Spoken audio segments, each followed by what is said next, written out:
आघाडीच्या प्रचाराचा शुभारंभ मी आणि शिंदे साहेबांनी 3 तारखेला केला। तो दिवस तिथीप्रमाणे आई जिजाऊंचा जन्मतिथीचा दिवस होता आणि आज ज्यावेळी शिवतीर्थावरची ही शेवटची सभा आम्ही घेतो आहोत, हा दिवस पुन्हा आई जिजाऊ मा साहेबांचा या ठिकाणी जयंतीचा दिवस आहे। आणि म्हणून आजच्या या पवित्र दिवशी या ठिकाणी छत्रपती शिवरायांचं स्मरण करून पुन्हा एकदा या महानगरपालिकेवर महायुतीचा भगवा फडकवण्याकरता आपण सगळे एकत्रित आलोत। आज स्वामी विवेकानंदांची देखील जयंती आहे। स्वामी विवेकानंदांनी हिंदू संस्कृती, भगवा झेंडा याला संपूर्ण विश्वापर्यंत नेलं आणि खऱ्या अर्थानं दिग्विजय मिळवला। अशा प्रकारचे स्वामी विवेकानंद यांनाही नमन करतो। कधी कधी मी विचार करतो, इतक्या सभा घेण्याची खरंच गरज आपल्याला आहे का? पण माझ्याकरता तो संवाद असतो। पण काही गोष्टी या सभांपेक्षा अधिक एका वेगळ्याच संवादामध्ये आपल्याला समजू शकतात। आणि म्हणून मी कोणाकडनं तरी शब्द उधार घेतो आणि म्हणतो, जरा लाव रे तो व्हिडिओ, लाव बरं जरा। हे उद्धव वगैरे जे आहेत ना, यांच्या या नीच राजकारणाचाच मला कंटाळा आला होता आणि म्हणून मी बाहेर पडलो। आणि मग जर का उद्धवला कंटाळून तू शिवसेना सोडली असशील तर उद्धवच्या फोनची वाट का बघतोस? आणि ज्यांनी बाळासाहेब असताना त्यांच्या पाठीत खंजीर खुपसला, बाळासाहेबांचं ज्यांनी ऐकलं नाही तो माझं ऐकेल असं तुम्हाला वाटतं? तिथून बाहेर पडताना माझ्या बरोबर मी गाडी चालवतोय, माझ्या बरोबर उद्धव बाजूला बसलाय। तिथून हॉस्पिटलमधनं मातोश्रीला मी घेऊन आलो। हॉस्पिटलमधनं मातोश्रीला येईपर्यंत तेव्हा नाही रे वाटलं की बाळासाहेबांच्या पाठीत खंजीर खुपसणाऱ्याच्या बाजूला मी बसलोय म्हणून? त्या मुलाखतीमध्ये मी असं म्हटलं होतं, सेनेबरोबर परत मनसेने युती करावी किंवा मी तुम्हाला सांगू का, तो माणूस बोलतो वेगळं आणि करतो वेगळं। हा माणूस विश्वास ठेवणार का नाहीये मला माहिती आहे। तो अख्ख्या देशाला आणि महाराष्ट्राला माहित नाही, इतकं जवळून मला माहिती आहे। त्या निंदकाचे घर असावे शेजारी। माझ्याकडे खूप व्हिडिओज आहेत। व्हिडिओ मराठीच्या मुद्द्यावरती असेल किंवा हिंदुत्वाच्या मुद्द्यावरती असेल, त्या उद्धव ठाकरेंच्या अंगावरती एक तरी केस आहे का? फक्त पैशासाठी, स्वार्थासाठी सगळ्या गोष्टी, कधी हा कधी तो कधी तो, पण बस मला सत्तेत बसवा। माझ्याकडे खूप व्हिडिओज आहेत। मग तुम्हाला हवा होता म्हणून माननीय बाळासाहेबांच्या नावावरती मुंबईचा महापौर बंगला जो ढापला, तो लोकांना विचारून ढापला? माझ्याकडे खूप व्हिडिओज आहेत। जे खोके खोके ओरडत आहेत त्यांच्याकडे कंटेनर्स आहेत। कोविड पण नाही सोडला त्यांनी। प्रत्येक वेळेला यायचं, बाळासाहेबांचं नाव पुढे करायचं, मग आम्ही लगेच बाबडेपणाने इमोशनल। एकदा तुम्ही स्वतःच्या डोळ्यांनी आणि कानाने ऐका आणि डोळ्यांनी बघा। हो ती नाही का ज्याला स्वतःला बाळासाहेब झाल्यासारखं वाटतं, मग कधी मराठीच्या नादाला लागतात, कधी हिंदुत्वाच्या नादाला लागतात। शेवटी त्या संजय दत्तला कळतं की साला आपण काही भेजे में केमिकल लोचा होईल आहे। अरे तू कोण आहे? तू कोण? वल्लभभाई पटेल काय महात्मा गांधी? तू कोण आहे की मी बोलतोय ना? अरे मी बोलतोय ना, काय लॉजिक आहे? बघा परिस्थिती काय होती। वो नेता नाम ले लो, वो क्या नेता है क्या? अरे वो तो सब मिली जुली सुपारीबाज है सभी। आमच्या आजोबांनी फार छान शब्द काढला होता असल्या वृत्तीच्या लोकांसाठी, हे सगळे लवंडे। संपलेल्या पक्षांवर मी उत्तर देत नाही, संपलेल्या पक्षांवर मी उत्तर देत नाही। पेंग्विन बाबा दुपार झाले आता उठले असतील आणि सुपारी सगळेच असतील। बाबा दुपार झाले आता उठले असतील। कोणाचा कधी उठतंय, तुला काय करायचं? गेल्या 14 वर्षात मी 5 वर्षाचा पहिला हिशोब देतो। गेल्या 5 वर्षाचा, या 5 वर्षामध्ये या मुंबई महानगरपालिकेचं बजेट किती? बजेट 21,000 कोटी रुपये। 21,000 कोटी रुपयाचं बजेट या मुंबई महानगरपालिकेचं। त्यातले 60% पैसे हे आस्थापनेवरती जातात, तिथल्या पगारावरती जातात, इतर गोष्टीवरती जातात। राहतात किती? 40%। आता 40%मध्ये जर समजा पकडलं तर 21,000 कोटी मधले जर 40% पकडले, साधारणपणे 8,000 कोटी रुपये दरवर्षी हातामध्ये राहतात। म्हणजे 5 वर्षामध्ये कमीत कमी 40,000 कोटी रुपये हातामध्ये होते। या मुंबई शहरावरती खर्च करायला गेले कुठे? गेले कुठे? गेले कुठे? गेले कुठे? गेली 20-20, 25-25, 30-30 वर्ष महानगरपालिका आहेत, ज्याच्यामध्ये शहराचा तर विकास झालाच आहे, पण मराठी माणूसही उद्ध्वस्त झालाय। माननीय बाळासाहेब असताना या सगळ्या गोष्टींकडे एक बारीक लक्ष ती असायचं। नंतर तर काय बारीक लक्ष फक्त पैशावर। ते आज पण कुठेतरी आणि परवा पण कुठेतरी हेलिकॉप्टर बंद उतरताना उद्धव ठाकरेंची बॅग तपासली। निवडणूक आयोगाच्या लोकांना पण कुठे काय तपासायचं हे पण कळत नाही। ज्याच्या हातात आज पण कधी पैसे बाहेर निघाले नाही, त्याच्या बॅगेत काय असणार? फार फार तर हात रुमाल आणि कोमट पाणी. त्यामुळे आता मला सांगा, आपण उत्तर देण्याची गरज आहे? उत्तर त्यांनीच दिलंय. या ठिकाणी काल जी सभा झाली त्या सभेमध्ये पुन्हा तेच अपील, पुन्हा तीच कारणं, पुन्हा तेच मुद्दे. खरं म्हणजे आत्ताच एकनाथजींनी या ठिकाणी सांगितलं, ही मुंबई कोणाच्या बापाच्या बापाच्या बापाच्या बापाच्या बापाच्या बापाच्या बाप जरी आला तरी महाराष्ट्रापासून तुटू शकत नाही. पण बंधू भगिनींनो, माझा तुम्हाला सवाल आहे, अरे तुम्हाला जर आज मराठी माणूस या ठिकाणी कुठेतरी अडचणीत दिसतोय, मराठी माणसावर खतरा दिसतोय, तर 30 वर्ष तुम्ही काय कंचे खेळत होतात? मला सांगा, काय करत होतात तुम्ही? आणि मग याला जबाबदार कोण आहे? 25-25 वर्ष या महानगरपालिकेमध्ये खुर्च्या तोडण्याचं काम तुम्ही केलं, आणि तरी जर माझा मराठी माणूस या ठिकाणी अडचणीत असेल, अरे चुल्लू भर पानी में डूब मरो, कहा वोट मांगने के लिए यहां आते हो. आणि मला आव्हान देतात, म्हणे आदित्यशी चर्चा करा. ठीक आहे, तुम्हाला पोराला प्रमोट करायचं आहे, पण आदित्यशी चर्चा करा. अरे बाबा, आदित्यशी जर चर्चा करायची असेल तर आमची बाजूची उमेदवार शीतल गंभीर ती देखील याच्याकरता पुरेशी आहे. आज खुलं आव्हान देतो, उद्या दिवसभरात कधीही आदित्य ठाकरेंनी सांगावं त्या ठिकाणी आदित्य ठाकरे येतील, आमच्याकडनं शीतल गंभीर येईल आणि करूया चर्चा. आणि मग काय सांगायचं? मुंबईकरांकरता शेवटची निवडणूक, मराठी माणसाकरता शेवटची निवडणूक. बंधू भगिनींनो, ही मुंबईकरांकरता शेवटची निवडणूक नाही, ही मराठी माणसाच्या अस्तित्वाची निवडणूक नाही. अरे हा मराठी माणूस तो आहे ज्यानं अटके पार झेंडे लावले. छत्रपती शिवाजी महाराजांनी आम्हाला असं सळसळत रक्त दिलाय. आम्ही अन्याय सहन करणारे हे मराठी लोक नाही आहोत. अरे आम्ही तर त्या ठिकाणी पानिपतच्या लढाईमध्ये लढण्याकरता गेलो होतो. ते संकट महाराष्ट्रावर नव्हतं. अहमद शाह अब्दालीने त्या ठिकाणी पत्र लिहून कळवलं होतं मराठ्यांना की तुम्ही केवळ सिंध, पंजाब आणि बलुचिस्तान हे माझा आहे म्हणून सांगा, उर्वरित संपूर्ण भारत हा मराठ्यांचा आहे म्हणून मी त्या ठिकाणी त्याला मान्यता देतो. पण मराठे थांबले नाही, कारण आपल्या भारताचे तुकडे होत होते आणि तिथे जाऊन लढलेले आम्ही मराठे आहोत. आणि तुम्ही या ठिकाणी आम्हाला सांगता आपलं अस्तित्व संपून जाईल. अरे मराठी माणसाच्या अस्तित्वाची लढाई नाहीये, तुमचं अस्तित्व पणाला लागलेलं आहे. आणि म्हणून पुन्हा एकदा सांगतो, तुम्ही म्हणजे मराठी नाही, तुम्हीच म्हणजे महाराष्ट्र नाही, तुम्ही म्हणजे मुंबई नाही. मुंबई म्हणजे ही बसलेली जनता आहे, मराठी म्हणजे ही बसलेली जनता आहे. महाराष्ट्र म्हणजे छत्रपती शिवरायांनी तयार केलेला हा महाराष्ट्र, ज्याला महाराष्ट्र धर्म समजतो तो महाराष्ट्र आहे. त्याच्याकडे कोणी वाकडी नजर करून या ठिकाणी पाहू शकत नाही. पण बंधू भगिनींनो, खऱ्या अर्थानं आपण बघा, या ठिकाणी आता काही लोकांनी काल माझीच नक्कल केली. मला मजा येते कोणी माझी नक्कल केली तर, मला आवडतं, मला काय प्रॉब्लेम नाही आहे. पण त्यांना हे समजायला पाहिजे, अरे नक्कल करता करता काकाच्या पक्षाची काय स्थिती झाली? काकाला किमान चांगली नक्कल करता येते, भाषण करता येतं, तुम्हाला तेही करता येत नाही. तुमची काय अवस्था होईल?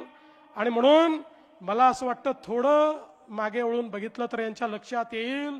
आणि काय म्हणाले या ठिकाणी? म्हणाले मराठी करता आम्ही एकत्रित आलो, महाराष्ट्र करता एकत्रित आलो, आणि मग हिंदी सक्ती झाली म्हणून आम्ही एकत्रित आलो. पहिल्यांदा सांगतो, या महायुतीच्या सरकारमध्ये महाराष्ट्रामध्ये फक्त मराठी सक्तीची, फक्त मराठी सक्तीची. आम्ही सांगितलं त्रिभाषा सूत्रामध्ये इतर कुठली भाषा तुम्हाला शिकायची असेल ती शिकण्याची तुम्हाला मुभा आहे, पण सक्तीची मराठी असणार आहे. पण एकदा पुन्हा सांगू इच्छितो, या गजनी लोकांना जे विसरले आहेत, तो गजनी पिक्चर आला होता ना, तसे गजनी आहेत. म्हणून एकदा क्रोनॉलॉजी सांगतो, या राज्यामध्ये हिंदी सक्ती करणारे कोण? खरं म्हणजे या ठिकाणी राज ठाकरेजी तुम्ही पण ऐकून घ्या. 21 सप्टेंबरला उद्धव ठाकरेंनी घोषणा केली, या ठिकाणी नवीन एज्युकेशन पॉलिसीवर, त्रिभाषा सूत्रावर आम्ही समिती तयार करतोय. 16 ऑक्टोबर 2020 ला डॉक्टर माशेलकर समिती तयार झाली. या समितीमध्ये इतर लोकांसोबत उबाठाचे उपनेते, शिवविद्या प्रबोधिनीचे संस्थापक आणि विश्वस्त विजय कदम देखील होते. समितीतल्या 18 पैकी 16 लोक मराठी होते. 14 सप्टेंबर 2021 ला या समितीने तत्कालीन मुख्यमंत्री माननीय उद्धव ठाकरेजींना अहवाल सादर केला. अहवाल घेत असताना भोंगेश्वरी त्या ठिकाणी उपस्थित होते. त्यांनी देखील तो अहवाल बघितला. आता हा जो अहवाल आला, या अहवालाचा पृष्ठ क्रमांक 56 कॉपी पण पाठवतो आणि अहवालही पाठवतो. पृष्ठ क्रमांक 56 वर भाषेकरता जो उपगट केला, त्या उपगटाचा अहवाल त्याच्यामध्ये दिलेला आहे.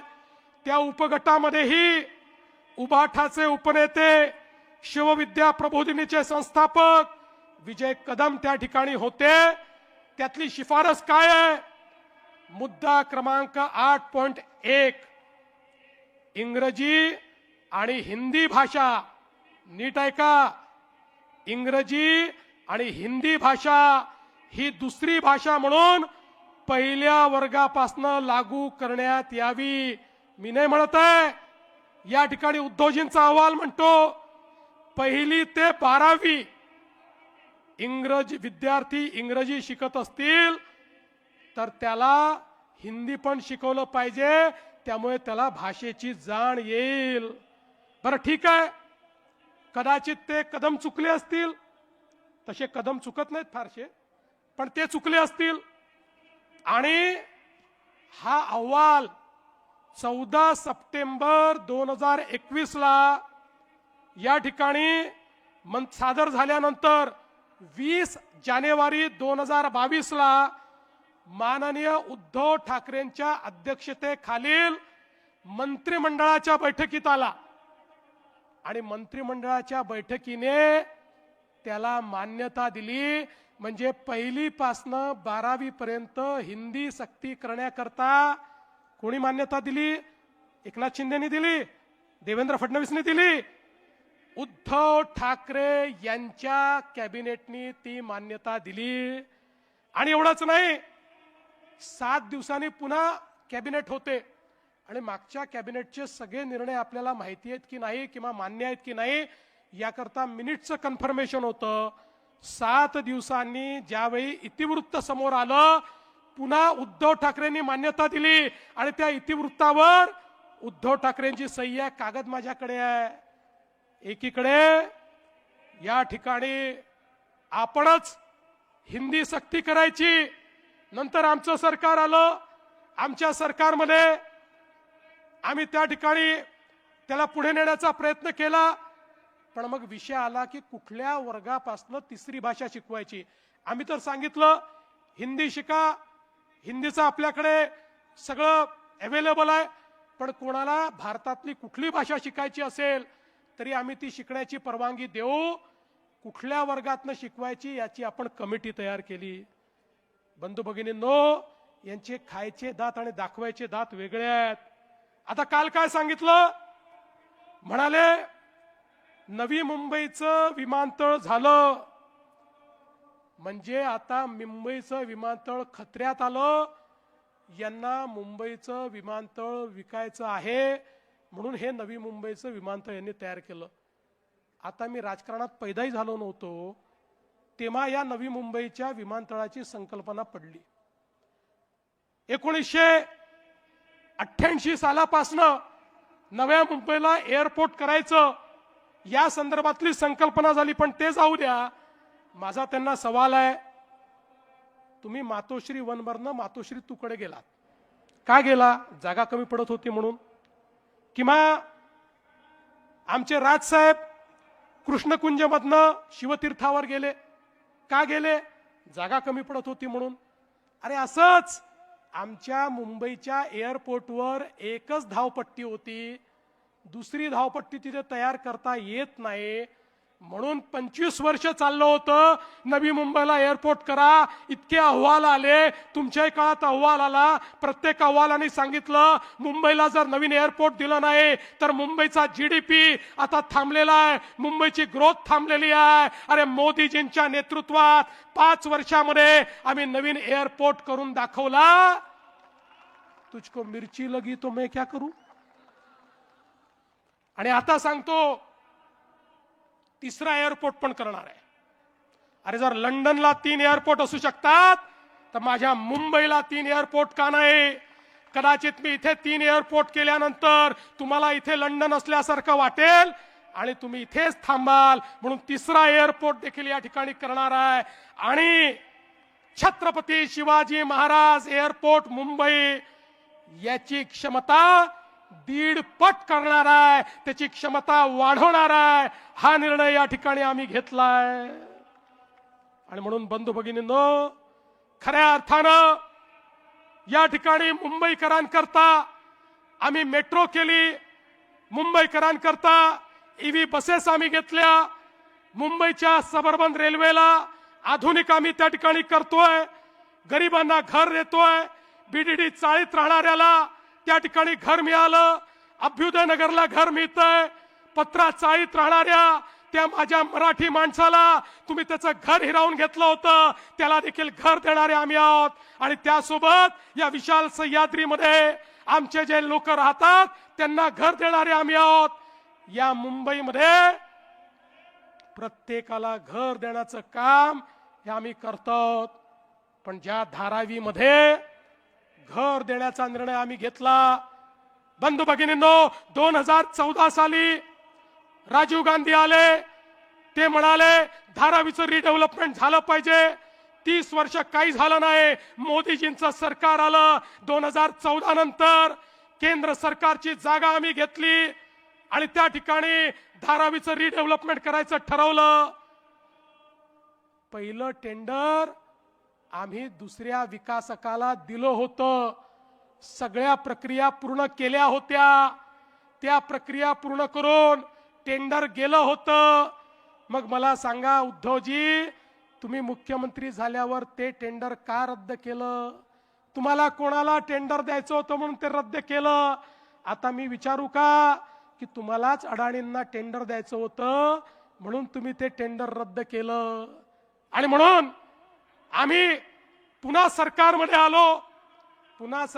आलो त्यावेळेस लक्षात आलं यांनी अशा अटी शर्ती केल्या होत्या की या धारावीच्या रिडेव्हलपमेंट सोबत मुंबईवर टीडीआरची मोनोपोली झाली असती. आम्ही सांगितलं चालणार नाही. शिंदेजी आणि मी होतो, आम्ही त्या टीडीआरचं कॅपिंग केलं. 90% आपल्या डीएसआरच्या वर, या डीएसआरच्या वर किंमत देता येणार नाही म्हणून सांगितलं.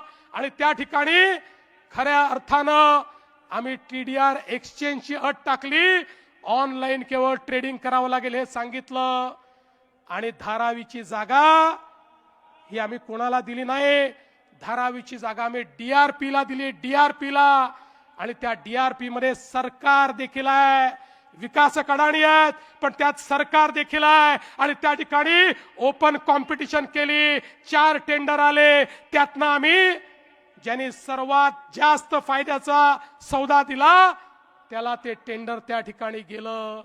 पण बंधू भगिनींनो, खऱ्या अर्थानं या ठिकाणी खोटं बोल पण रेटून बोल ही जी तुमची पद्धत आहे, या पद्धतीचं या ठिकाणी पर्दाफाश करण्याकरता मी आलो आहे. अरे बाबा, या सगळे जे प्रोजेक्ट आहेत, ज्या सगळ्या प्रोजेक्टचं तुम्ही बारसं करून राहिले, मी तर सांगितलं शेजारच्याचं पोरग मांडीवर बसवता आणि आमचं पोरग आहे सांगता. अरे या मुंबईला माहिती आहे, ये पब्लिक आहे, ये सब जानती है, कोणी केलाय मुंबई करता हे माहिती आहे. तुम्हाला दाखवण्याकरता एक देखील विषय या ठिकाणी या 25 वर्षात करता आला नाही. पण विकासावर बोलायचं असेल तर मर्द व्हावं लागतं. आता कोणामध्ये मर्दानगी आहे की नाही हे बोलणारा मी नाही आहे, माझे ते संस्कार देखील नाही आहे. पण माझ्या आई वडिलांपर्यंत तुम्ही पोचलात, माझ्या आई वडिलांवर तुम्ही बोललात.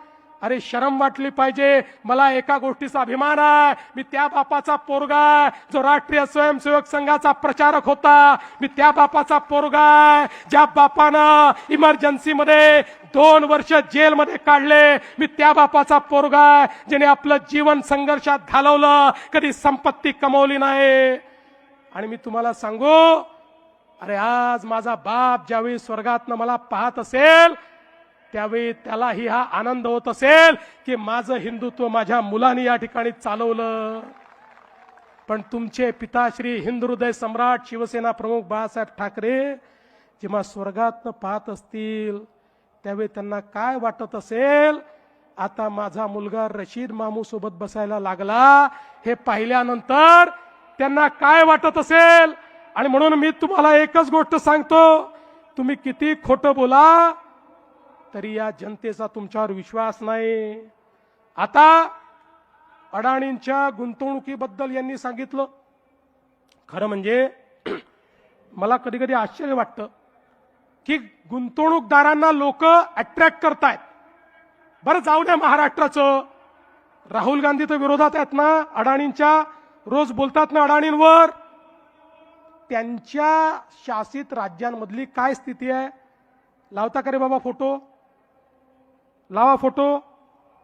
हे कोण आहेत, हे अशोक गहलोत आहेत. राजस्थानमध्ये मुख्यमंत्री असताना अडाणींना बोलून 66,000 कोटी रुपयाची गुंतवणूक घेतली. दुसरा लावा, दुसऱ्याचा फोटो आला नाही पण मी सांगून देतो. छत्तीसगड भूपेश बघेल, हे भूपेश बघेल नाही ते पुढचे आहेत, थांबा इथे. भूपेश बघेल 55,000 कोटी रुपयाची गुंतवणूक घेतली. हे कर्नाटकचे काँग्रेसचे सिद्धरामय्याजी हे राजेश अडाणींसोबत या ठिकाणी बसले आहेत. DK शिवकुमार साहेब त्यांचे उपमुख्यमंत्री तेही बसले आहेत. 25,000 कोटी रुपयाची अडाणींची गुंतवणूक त्या ठिकाणी झाली. चला पुढे झारखंडला जाऊ. आता हे झारखंड मुक्ती मोर्चाचे हेमंत सोरेन 25,000 कोटी रुपयाची अडाणींची गुंतवणूक त्या ठिकाणी झाली. आता आपल्या दिदींकडे जाऊ. नाही त्याच्या आधी आपले हे आले, आता कुठले आले आपले, रेवंत रेड्डी हे आपले तेलंगणाचे. त्यांची किती गुंतवणूक आहे जरा बघू द्या. तेलंगणाची देखील 25,000 कोटी रुपयाची गुंतवणूक या ठिकाणी तेलंगणाची. आपल्या दिदी किती शिव्या रोज देतात मोदीजींना, रोज मोदीजींना शिव्या देणाऱ्या दिदी, रोज भाजपवर बोलणाऱ्या दिदी यांनी पण अडाणींना बोलवलं. काय सुंदर फोटो आहे बघा, एकमेकाला नमस्कार करून राहिले. जसं तुम्ही बोलून नमस्कार केला तसाच आहे हा. यांनी देखील या ठिकाणी 8,000 कोटीची गुंतवणूक घेतली. केरळ, अरे ज्या ठिकाणी कम्युनिस्ट काँग्रेस, ज्या ठिकाणी भगव्याला शिरू पण देत नाहीत, हे केरळचे मुख्यमंत्री पिनराई विजयन, डाव्यांचं सरकार 13,000 कोटीची गुंतवणूक अडाणीला बोलवून घेतली. ओडिसा, हे माजी मुख्यमंत्री, हे पण भाजपचे नाहीत, एनडीएतही नाहीत, 29,000 कोटी रुपयाची गुंतवणूक घेतली. आंध्र प्रदेशचे जुने मुख्यमंत्री, हेही एनडीएत नाही, यांना आपण पराभूत केलं. जगनमोहन रेड्डीजी 35,000 कोटी रुपयाची गुंतवणूक घेतली. आणि तमिळनाडू, अरे कुठे गेला तमिळनाडूमध्ये त्या ठिकाणी मुख्यमंत्री स्टॅलिन साहेबांनी 15,500 कोटी रुपयाची गुंतवणूक घेतली. आणि आता पंजाबला जाऊया. पंजाबमध्ये देखील या ठिकाणी पंजाबच्या मुख्यमंत्र्यांनी 4,500 कोटी रुपयाची गुंतवणूक या ठिकाणी घेतली. आता मला सांगा, हे सगळे वेडे आहेत? अरे बाबा, आपण कुठल्या जमान्यात आहोत? हा जमाना असा आहे, तुम्ही जर उद्योजकाला नाकारलं तुम्ही जर गुंतवणूक नाकारली तर गुंतवणूकदार दुसरीकडे जायला तयार आहे, आणि मग गुंतवणूकदार जर आला नाही तर या ठिकाणी आमच्या मुलांच्या हाताला काम कसं मिळेल? तुमचं बरं आहे, केवळ भाषण करायचे आणि मराठी माणसाला काय द्यायचं? नोकऱ्या तर सोडाच, शिव वडापावची गाडी त्या ठिकाणी द्यायची. वडापावच्या व्यतिरिक्त मराठी माणसाकरता तुम्ही स्वप्न पाहिलं नाही, पण आमचं स्वप्न आहे या मराठी माणसाला उद्योजकही बनवू, त्याला नोकऱ्याही देऊ. एकही मराठी माणूस या ठिकाणी खऱ्या अर्थानं बेरोजगार राहणार नाही. याकरता अडाणी यो किंवा कोणी यो, जो महाराष्ट्रात गुंतवणूक करेल त्याचं आम्ही स्वागत करू. आमचं ठरलंय कोणालाही गैरफायदा देणार नाही, पण आलेल्या प्रत्येकाचं स्वागत हे या ठिकाणी झालंच पाहिजे. आणि एवढंच नाही, एक सुंदर प्रेझेंटेशन देखील झालं, आणि या प्रेझेंटेशन मध्ये त्यांनी सांगितलं कशी अडाणींची 2014 नंतर नेटवर्थ वाढली मोदींमुळे. आता मी काही अडाणींचा वकील नाही आहे, ते त्याचं उत्तर देतील, पण महत्वाचं हे आहे, अरे वेड्यांनो, 2014 साली हा महाराष्ट्र, हा देश भारत जगातली 11वी अर्थव्यवस्था होता. आता तो जगातली 3री अर्थव्यवस्था झाला. जगामध्ये एवढी मोठी अर्थव्यवस्था विस्तारित झाल्यानंतर हजारो उद्योजक या ठिकाणी तयार झाले, आणि जे उद्योजक या ठिकाणी होते त्या सगळ्यांनी प्रचंड मोठा विस्तार केला. त्या प्रत्येकाची नेटवर्थ वाढली, प्रत्येकाचा रेव्हेन्यू वाढला, प्रत्येकाचं ऑपरेशन वाढलं. मी तर या ठिकाणी 25 कंपन्यांचंच फक्त बॅलन्स शीट आणलं आहे, आणि त्यातल्या काही प्रमुखांचं वाचून दाखवतो, म्हणजे आपल्या लक्षात येईल नरेटिव्ह काय आहे. अरे मोदीजींनी तर हजारो कंपन्या ज्या कधी लिस्टेड नव्हत्या आज त्या लिस्टेडही आहेत, आणि प्रॉफिट मेकिंग देखील आहे. तुम्ही बघा, ही चांगली नावं आहेत सगळी, जी लोक आपल्या राज्यामध्ये आपल्या मुलांना त्यांच्या हाताला काम देत आहेत, अशा प्रकारची लोक आहेत. टाटा ग्रुपचा रेव्हेन्यू किती वाढला माहितीये? 14 पासून 24 पर्यंत, 14 पासून 26 पर्यंत 664%, 664%. HDFCचा 377%, अडाणी ग्रुपचा 680%, L&Tचा 380%, इन्फोसिसचा 247%, ICICIचा 240%, आदित्य बिर्ला ग्रुपचा 566%, भारती ग्रुपचा 260%.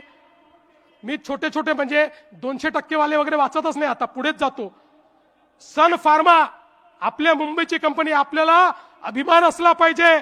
आपल्या मुंबईची कंपनी सन फार्मा यांचा रेव्हेन्यू किती टक्क्यांनी वाढला माहितीये? 1552%, 1552%. एव्हेन्यू सुपर मार्केट ही पण मुंबईवालेच आहेत, यांचा कितीने वाढला माहितीये? 1166%.